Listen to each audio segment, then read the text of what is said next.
Okay, welcome everybody to our very first session of the day with Bill Binko. Just a reminder that all the chat will be happening on the Slack channel track 3. And without further ado, we're going to get right into it. I will send this over to Bill Binko, and he will start off his presentation. Thanks for joining us. Afternoon, everybody. How are you? I'm really happy to be a part of AAC in the cloud here. I'm glad Brian invited me, and I hope I can talk to you about some of the work we're doing at ATMakers and what we're trying to accomplish here. I also want to kind of get into the mind of some of the practitioners and the parents out there that there are resources in the maker community that can really help you. So I am going to show a few slides today, and then I'm also going to kind of do some hands-on stuff for you and kind of walk you through some of the things we've been working on, some of the successes we've had, some of the challenges. But a lot of people here aren't going to know a lot about what I'm talking about the maker movement and things like that. So I'm going to spend a little bit of time on that before we go too far along. So if I can remember how to use Google Hangouts, I'm going to go ahead and share my screen. And hopefully you see that. Looks like you do. I am not going to go full screen because they've recommended that we don't. I guess Google crashes occasionally when that happens. So this is a little bit about me. So my name is Bill Binko. I'm one of the founders of LessonPix.com, and I am the founder of ATMakers.org. So LessonPix is a tool for making visuals. We do partner with Cough Drop, although that's not what this talk is about. But we make low-tech stuff, everything from bingo cards to playing cards to picture cards and PECs and things like that. And we're affordable so that parents can afford it. We have the same kind of model that Brian does. We're in the cloud and things like that. That's not really important, except a little bit of background. It is what got me into AT conferences. It's where I met Brian. I've done actually a lot of ATIA, Closing the Gap, Gate, Patan, all these conferences. I was there, and my background is that I'm an engineer. So when I'm in these AT conferences and I'm walking through the hall, in my head I'm doing bill of materials in my head. So those of you who are like OTs, PTs, speech paths, you know how you go to like the children's you'll go to the playground, and you're in your head, you can't stop evaluating them and deciding what's their challenge. It's like that for engineers as well. Whenever we see something technological, we break it down and figure out how would we make that. And I kept coming up with bill of materials or cost of production of $100, $80, and then finding out that the cost was 22 grand or 17 grand or things like that. So I started looking into how to address this, or how I might be able to help it. And what I came up with was the best thing I could do would be to teach the next generation of technologists about AT and get them, involved in it. So I'm going to give you a little bit of background on the things we've done with that. We've got some slides later about that, but it's important at this point for you guys to understand what I'm talking about when I'm talking about a maker. I wish I could ask the question, how many of you know what makers are? There are, so if you want to type into if any of you are makers or believe you're makers, tell me in the Slack chat room. Makers are people who are the opposite of consumers, right? That's the easiest way to think about it. If you really want to know all about what makers are, read the book that I have a picture of here, Free to Make by Dale Doherty. He's kind of the founder of the maker movement. He created Make Magazine. He's not the person who wasn't the first maker at all, but he's the first person to use the phrase. Makers are basically people who make things themselves. That could be quilting. It could be textile stuff, like making their own clothes. It could be electronics, ham radio guys, and people who used to build their own computers and things like that. Nowadays, they have phenomenal tools. They've got 3D printers and CNC millers. They've got electronics that cost them pennies. It costs, like, literally, if you've got $10, you can make an amazing project. And they've actually gotten this community, this maker community, that is kind of evolved over the past 5 years or so. So that they now start working together. So you'll find an electronics guy who teams up with a woodworker and makes amazing wood sculptures. And you've got, people who can sew, teaming up with electronics folks and making prom dresses that when they spin, they light up and things like that. This is what the maker movement is. Now, a lot of it is hobbyists. A lot of it is what people call pro-ams. In other words, professional amateurs. They have the skills of a professional, but it's not their day job. And that is what has built this community. They're also the people who, if you get in touch with them, they can do magic for your AT needs. Okay, I'm going to show you some magic in a little bit here, so don't worry. Where do you find them? You find them in maker spaces. So there's really maker spaces are various things like your high school robotics club. You'll find companies that are like defense contractors are very big into this, but lots of tech companies have off hours time for their employees to do stuff, to do give back things that are technology based. You'll also find them in places called maker spaces. So these are a place that kind of works like the YMCA. If you've ever been a member of the YMCA, you'll know that it's a place where not everybody needs treadmills, not everybody needs a room where they can work out, but not everybody needs to own them anyways, right? So you pay a membership and you go and you use the equipment and you take the classes and then you go home. Well, maker spaces are YMCAs for geeks, and we will embrace that, right? We will embrace oh, it says there seems to be a tech delay. Probably missed the first 2 minutes of Bill's intro. We are up and running. Well, Stephen, if you need me to start over, I can do that.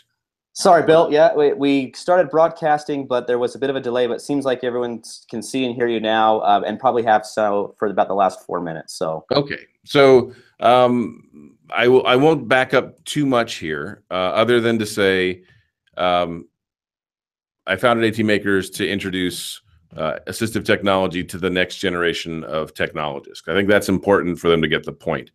Everything else, I think, if they came in anywhere in here, we can catch up. Does that sound good, Stephen? Yep, that's great. All right. All right. And guys, if anybody is lost or has questions, just type them in and Stephen will relay them to me, and I will keep on going. So you find them in maker spaces, which is the YMCA model. They're looking for service opportunities where people can give back. They want to help you, okay?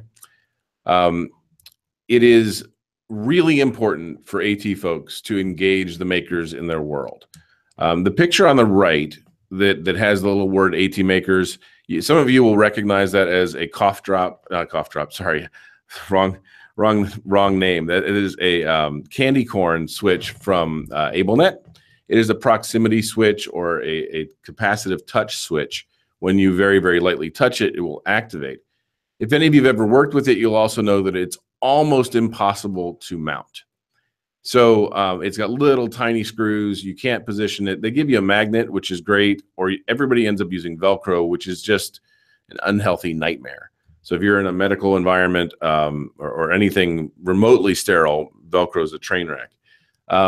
So you'll see that little white piece right here that is underneath it. That is actually a mount that we made that we 3D printed. It takes 20 minutes to 3D print it. In fact, I've got one printing right now. I was gonna show you how to assemble one during the show, and if I have time, I will. If it's done by the time we get to it.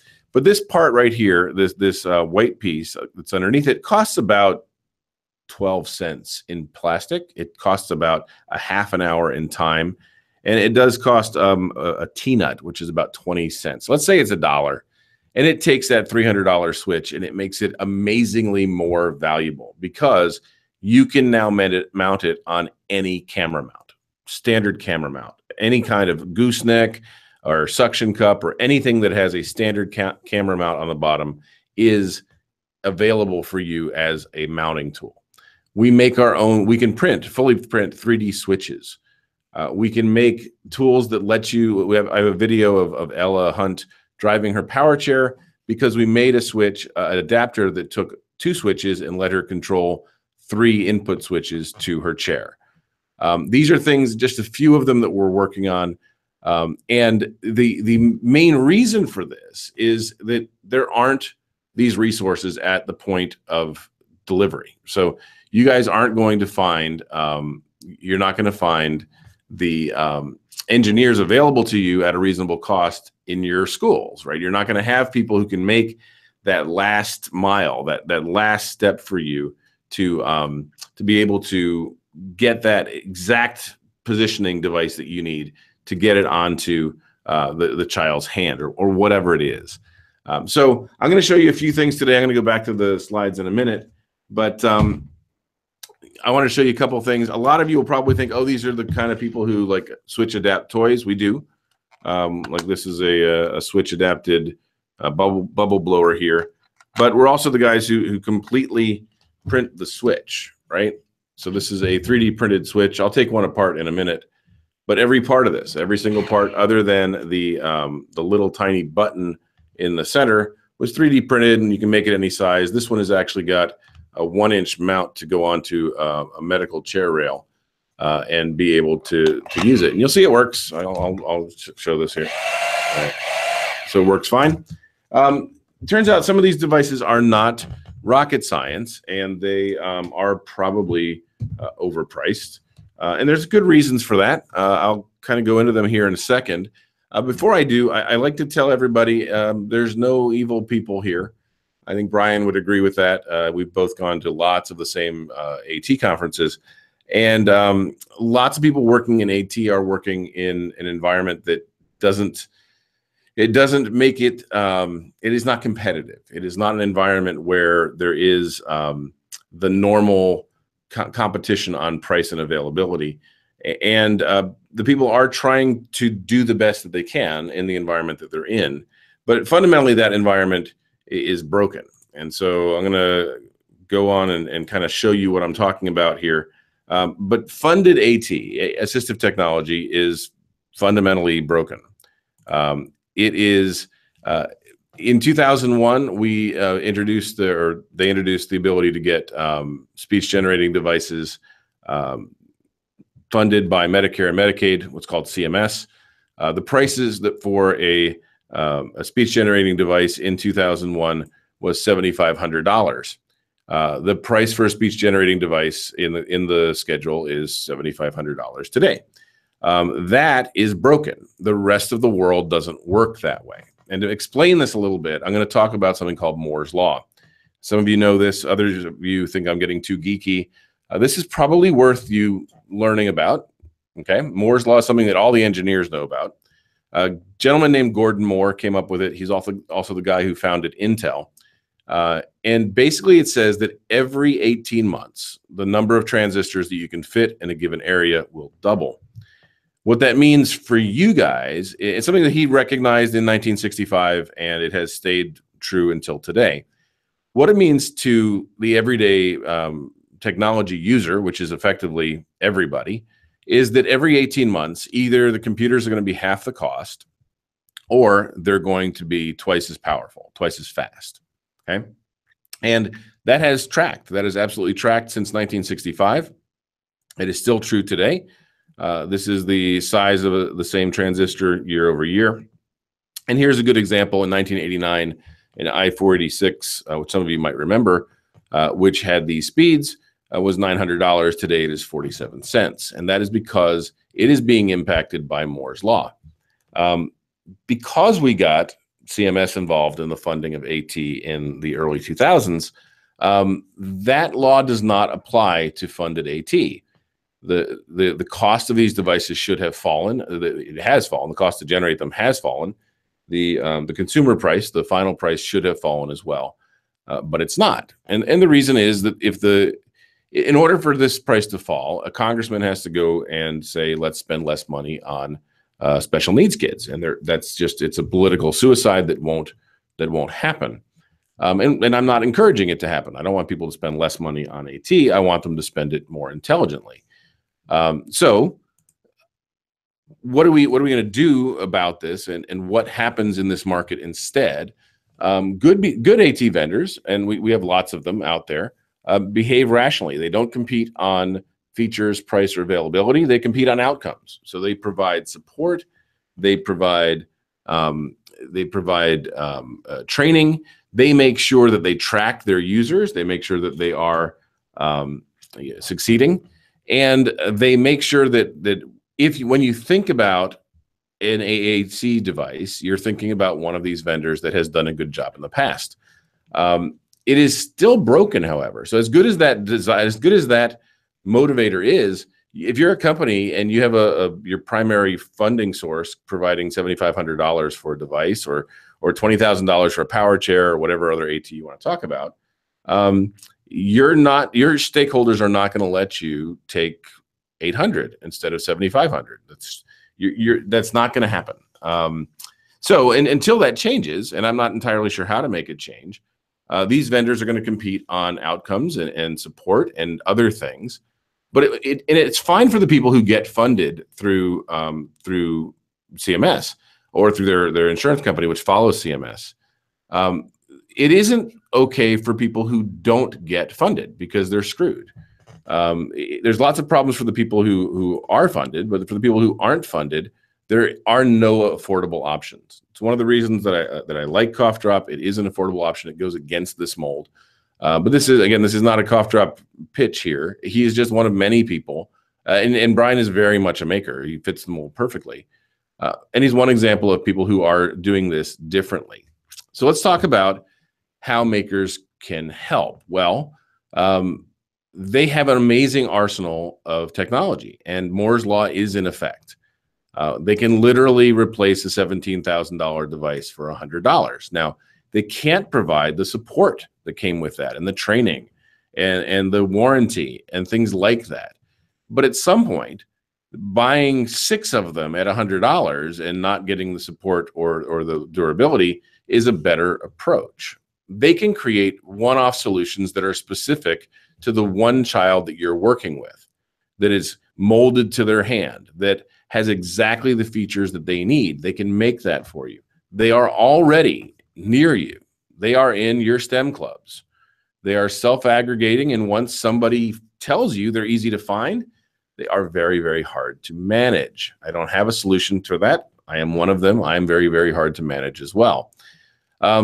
And finally, they are self-funded and self-motivated. They want to help. The woman on the right with the pink hair is Limor Freed. If anybody wants to, they can go right now and pick up a copy of Wired Magazine. She's on the cover of it. She's also the founder of Adafruit.com, and she's one of the best advocates that we have because they will make technology that fits our needs. They listen to what we want, and they love the fact that their devices, that their products, that their support, that their training, their documentation is being used to help people in assistive technology. Every week they do a show on Wednesday night that will that basically highlights things that are happening in the world of makers and electronics.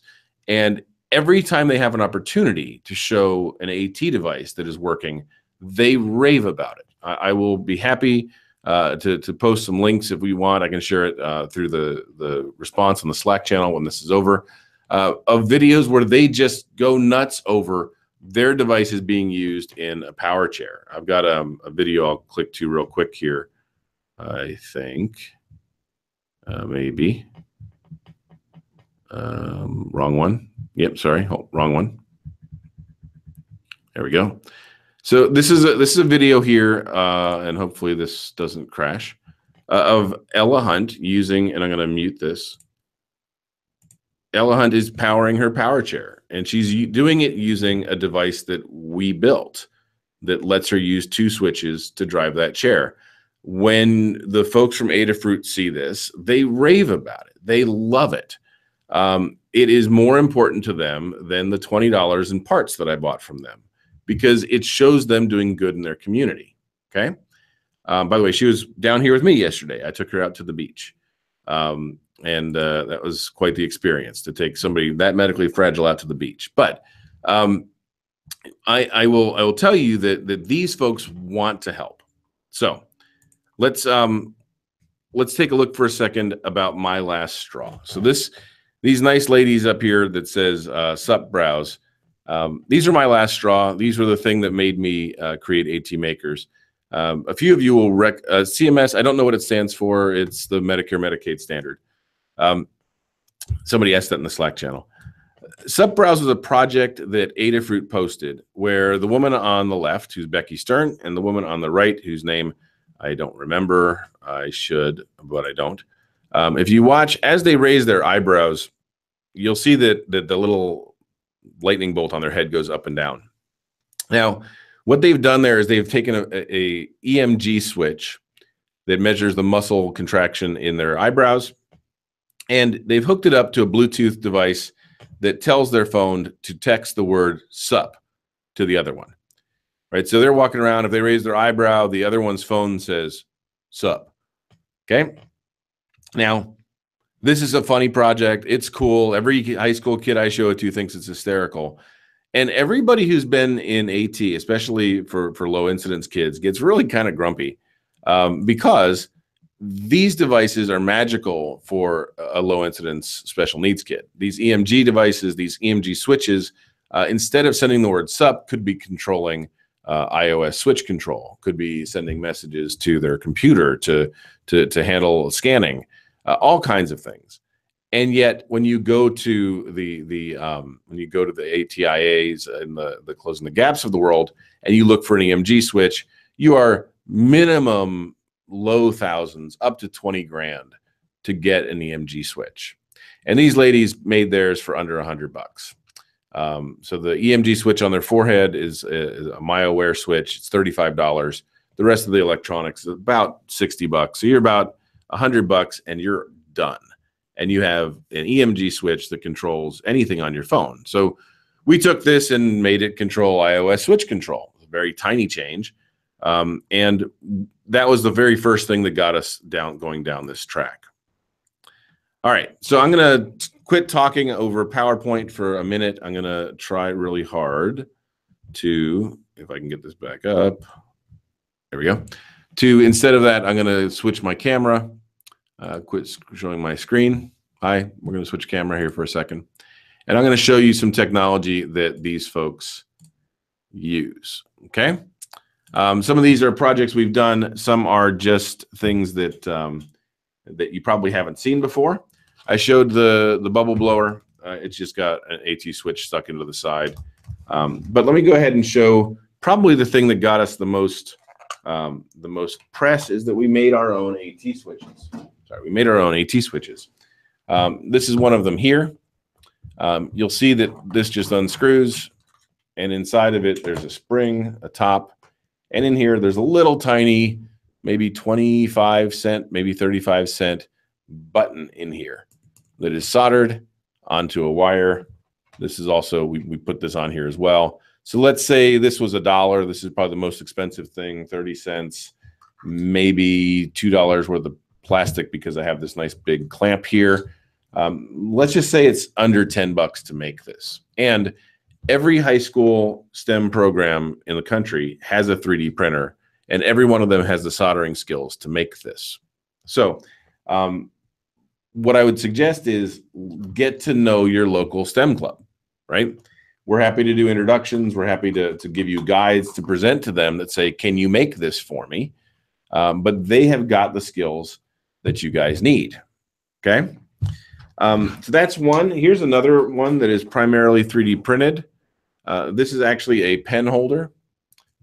And if you want somebody to be able to write or draw or do artwork, this is a design that was available on Thingiverse, I think, or one of the file sharing sites. It prints very easily in 2 parts like this, and then you assemble it. This is actually a flexible, a different kind of filament that's soft on your hand so it doesn't hurt. This one, a lot of the STEM programs won't have the right filament, but they can buy it. It's 20 bucks. And then you probably make 5,000 of these with that $20. And you snap it together like this. You can change the size to fit the child's hands, and you can see it barely fits mine at all.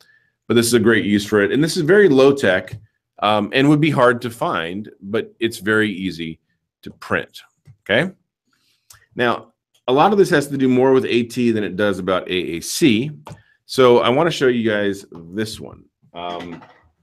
And probably another part that I don't have handy. I may have to run out and get it. So this is what just came off my 3D printer. Our office manager here just ran in here and gave it to me. This is what things look like when they come off a 3D printer. If you've never seen a 3D printer work, I highly recommend that you at least watch the videos on YouTube. I'll show you what this looked like before I printed it. Right here. So this is the design of a holder for a microlight switch. So if you've ever used switch control on anything, microlight is probably the one that the low incidence kids use the best. They are also very, very hard to mount, just like the candy corns. And what this thing does is it actually will, let me turn off the preview here. It actually takes a little part here that is a T-nut, and then, let me make this easier for you to see. This will let you mount that switch on any camera gear. So any standard 1/4-20 camera gear, you can then use to position this. And to make it is very simple. Let me go back out of this. You print this on the 3D printer, and it prints it line by line as it goes up. In fact, sorry, I keep going back and forth on this, but let me show you the preview of what I'm talking about. If I play it like this, you'll see it will print it layer by layer. So it puts a little bit of plastic down on every row, and it will very slowly print this out in real life, in physical 3D. And when you're done, you don't just have a toy, you've actually got a really useful tool that will let you attach your AT switch to any camera gear. So let me show you how you assemble that, how it works. It's kind of cool. It's dirt cheap and easy.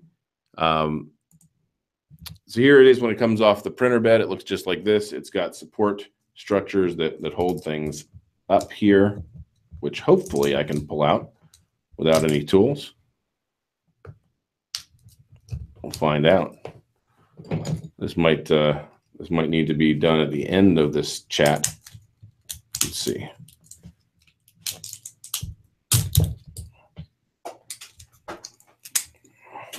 Yeah, I'm going to have to do this when I have a pair of pliers at the end of the chat here. But you'll see that these things break off. And then I'm going to put this little T-nut in there.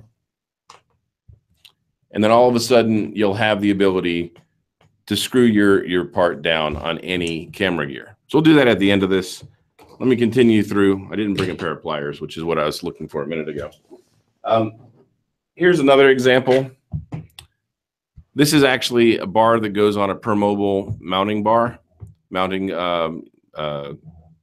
rail, and it lets you put anything on a post on this. So it was originally done for a dog walking post, but it can also be used to mount something like a switch, to mount even a device, a low-tech device could clamp onto this, and you could easily put it on your chair without spending thousands of dollars on a mount. These are tactile graphics. So these are 3D printed. They have Braille that I hope you can see there. They have the word, which seems backwards on my screen, but it's probably okay for you. And it's got a symbol so that if you've got somebody who's blind or deaf and blind, they can actually feel this and use this for words. Well, these are really easy to print, and anybody with a 3D printer can do it. This is another version of it. This has just got a more raised picture rather than the individual symbol. It's got the word I. They can build words like this using this. And again, there's effectively no cost on this. One of the ways we can do this, and the reason it works, are some devices like these. If anybody ever talks to you about a Raspberry Pi, they're not talking about dessert. They're talking about this device right here. This device is actually it is a full-on computer. It is a complete computer. It's got 4 USB ports. It's got an Ethernet jack. It's got an HDMI port to plug into your screen, a USB port, a USB power, audio output. It has everything that your motherboard on your laptop has, basically. It's got storage and a SD card, and it's got Bluetooth, wireless, all built in, and it's $35. So people making devices in this kind of arena are dealing with things that are this cost, and they can start with this and make something custom for you. You'll see this one right here is a little bit smaller. So this is the device that we used in order to control iOS switch control from the EMG switch. So this is a little microcontroller with a Bluetooth chip on it. This is $20, $24.95, I think. And it makes it very easy to make a switch that does something kind of magical. It's also got built-in capacitive touch control. So if you wanted to make a Bluetooth switch that was like a candy corn and had the capacitive touch, everything you need is on this board for $25. So that reality, right? That technological advancement that isn't in assistive technology is actually the primary reason why these people, these makers can help so much. The reason I say kids a lot, and I'm going to get back into my screen here for a second. The reason I say kids so much is that that's where we're starting. So our goal really is to get the STEM clubs, the high school STEM clubs involved.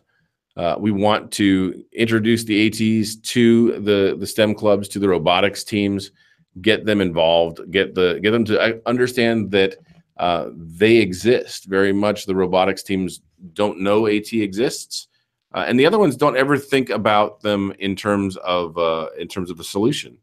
If you're an AT provider, if you're an ATP in a high school, it may very well be that you have one sec. It may very well be that you have awareness that there's a robotics team in the high school, but you don't think of it as a resource that you can tap. And yet they're looking for projects. They're looking for outreach projects. They're looking for Eagle Scout projects. I don't know if there's a Girl Scout version of that, but everybody wants projects that they can put on their application for college. And once they start, the engagement is phenomenal. I have if you join ATmakers.org and you join the Facebook group, you'll see a video we just posted about Penn High School in Indiana, South Bend, Indiana, right near Notre Dame. We brought Ella Hunt to them and said, we need your help. We need you to help with small things like mounting where to put our hands. We need you to install the Arduino updates to the board we made. We need you to come up with new solutions for an alarm for when the water drops too far on a humidifier. We need you to take on Ella's support. And so they actually started a project called Engineering Ella, where they are long-term engaged with Ella and her mom. Ella has spinal muscular atrophy type 1, very little motion, basically 2 hands can hit buttons, and that's about it. She is on Spinraza, which is kind of miraculous for her. But it is it is an effort that they are taking on long-term to support her. And it's wonderful because you see these high school kids come in direct contact with somebody with profound medical issues, right? With AT and AAC needs that are off the chart. And they can see that their actions make a difference. So that's what we want to get to. That's what our goals are. You'll see that we've got some outreach programs I'll walk through here. The first, we did home automation with an adult with cerebral palsy. So Marshall, who's right here on the right, is 42, I believe. The gentleman behind him is Corey Carson. He's 15 at the time. And I can't make this go full screen, but I will go ahead and show this, probably without the audio.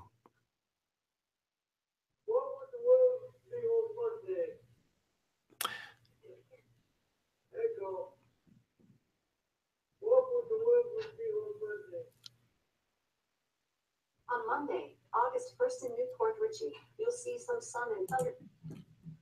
All right, so I don't know if you could heard that or not, so I'll narrate it here. So they had spent hours voice training Echo for Marshall to be able to control it. They had set it up in his room, and they had set up Bluetooth bulbs so you could change the light bulbs, and they'd set up a Nest thermostat. And Corey is sitting in the back there. In this video, I'll let run on for a second. And he has been working with Marshall for hours now. And if you watch, I'll mute it here so we don't listen to it again.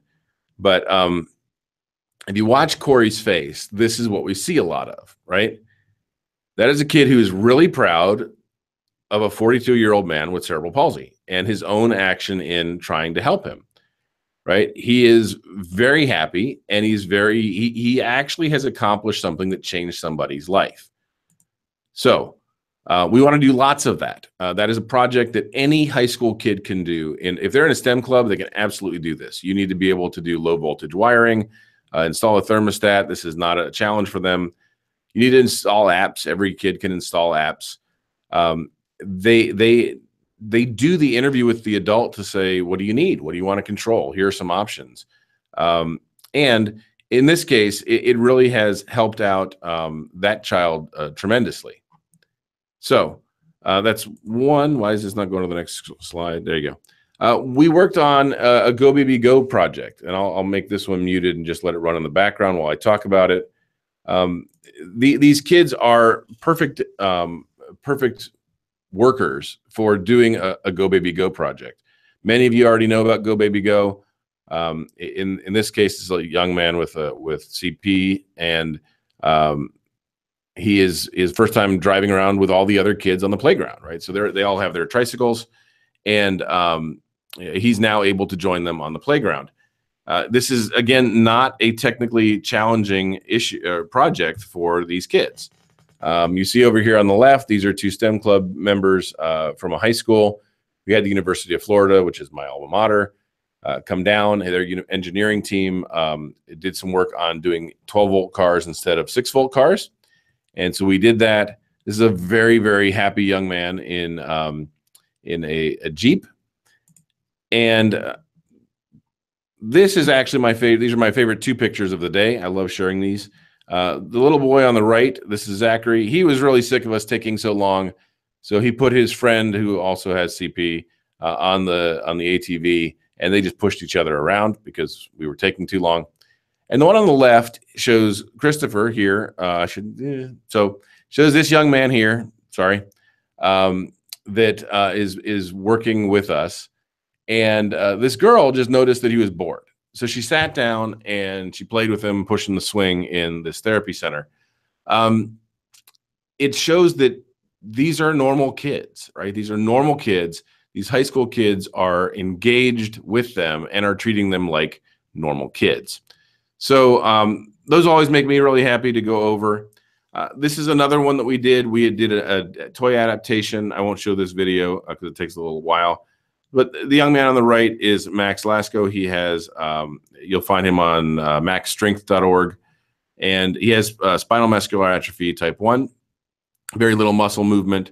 But we basically adapted this dog to be able to, for him to control it. We've also done jack-in-the-boxes and droids, RC cars, bubble blowers.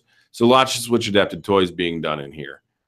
We provide guides and instructional videos for these high school programs. Lots of them are about projects that they can do, but there are also videos and tutorials and guides about how to presume competence, how to talk to somebody who's using AAC, how to find information about AT so that the kids who want to go into this as a career can find information. On the AT side, most of our time is spent getting people to recognize that this is a resource that's available, whether you're a parent, whether you are an ATP or somebody working in the school systems. These are resources that you need to get involved. So we do lots of introductions. We do lots of translations. The word LAMP has two. It's an acronym in both worlds. One means language acquisition through motor planning. And the other means Linux, Apache, MySQL, and PHP. When you talk to each other, sometimes you need a cheat sheet to understand the differences.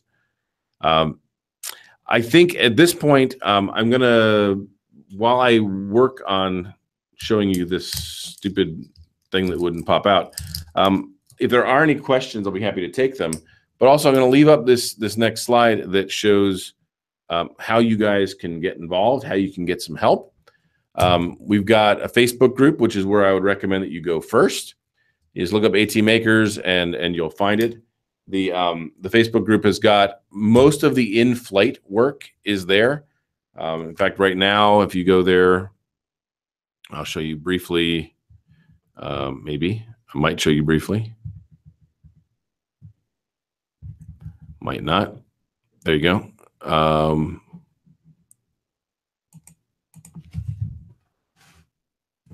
If you go to the group right now, you'll see this is Ella. We're showing how she was able to navigate her way through very crazy doors using the switch we made her. That was us at the beach. But you'll also see here's the dog mounting bracket. This is a great idea for how to mount a switch using one of our adapters, and also this flexible camera mount. It's a great way to do that. You'll find all kinds of in-flight stuff where people are sharing their experiences and their requests. This gentleman wants help rebuilding his exoskeleton. That is absolutely tailor-made for a high school STEM program, right? So by all means, join us on there. And then once things are more baked, we put them in under the actual central repository at atmakers.org. We also are working with ATIA, which is an industry association that many of you know about. Dave Ditker's engaged and working with us to get more maker stuff at that conference and get these high school kids to go to the conference. He's offered free attendance for all of them. If they've worked on these projects, they can go and attend the conference, which is, it's kind of huge, right? So we're working with that as well. I am going to go ahead, because I spent so much time trying to get this to work. I'm going to go ahead and show you how to make one of these mounts. This is what they look like when they print, and all you have to do to make them is you print this out. It takes about 35 minutes. You put in one of these little T-nuts like this, and then all you've got to do is take a washer and a screw, and when you tighten this in, it will actually draw it in and make you a mount in about 5 minutes. So this is probably our starter project for most of our STEM programs. Is we tell them every single AT department out there needs help with mounting and positioning. So go ahead, print that out, install the T-nut, and provide these to them. And all of a sudden, all of their AT switches will be camera mountable. And so you can put them on camera arms and suction cups and tripods, and there's 3,400 different mount types in Amazon that are 4-star or higher. And you've now got quite the set of tools that you can use. Okay, so sorry that took a little longer than I expected. I had to get all these stupid pieces of support material out. Stephen, are there any questions that you see or not? It looks like the only question we had was just that CMS, and someone jumped in and answered it. It was Centers for Medicare and Medicaid Services. Gotcha. So, other than that, no, I think we've had several folks watch the presentation, and you've done great. Certainly inspired me to tinker, if you will. Yeah, absolutely. Let me, somebody asked how to find the group. So there is a link here, but more importantly, if you just go to Facebook and type in anywhere, like here, I'll go to my homepage here and type in atmakers.org. You'll find this group pop up. That's the group. There's now 7 people. These are probably all the people who are watching my presentation. I'll approve them all while I'm here. Maybe. If it lets me, I'll approve all of you. The only reason that this requires approval, and we didn't make it totally open, was the fact that spam gets crazy really quickly. So for those of you who joined, thank you. We really do want you to come in here, bring your challenges, bring where you're located. I mean, one of the best things that we do is we will find the STEM programs in your community. So one of the ways we do that, if anybody wants to do this on their own, let me show you. there's a group called, this is one of the projects. This is what they look like when they're mounted. That's why I had this up. This is what that switch mount looks like. You'll see there's actually lots of different ways to hold these. And then we have like all of the major switches. We have mounting brackets for them. So everything from the Big Macs to the micro lights and the jelly beans and the jelly bean twists and all of them. We made those to fit on that. And then if you want to find STEM clubs near you, go to First. First Inspires is the team. It's Dean Kamen's robotics competition. And if you go to their website, they have a find events in my area. You can go right here. I'll type in where I grew up, which is in Fort Lauderdale. I just remember that zip code. If I search for that, it will actually show me over here that the best ones are Boca Raton, Delray Beach. And if I click on these, it will actually show me exactly what teams are there.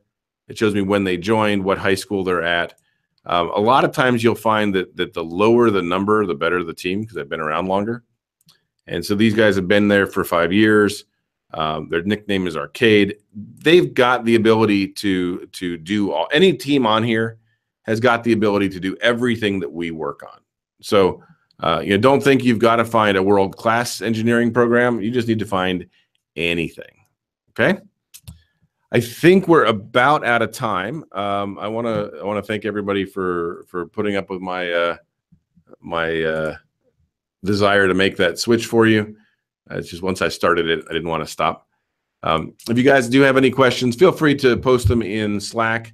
I'll be on for about another hour watching another session, maybe hour and a half, and I'll be happy to check this before I go. Also, feel free to reach out. Bill@atmakers.org is me.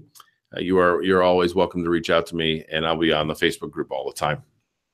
Stephen, anything else from you? No, Bill, thank you so much for your presentation and showing us how you you do what you do, and thanks for the contact information. I hope it looks like we've got some folks already joining your group, and hopefully there's continued conversation after this. So thank you so much. You've done a great job, and we appreciate it.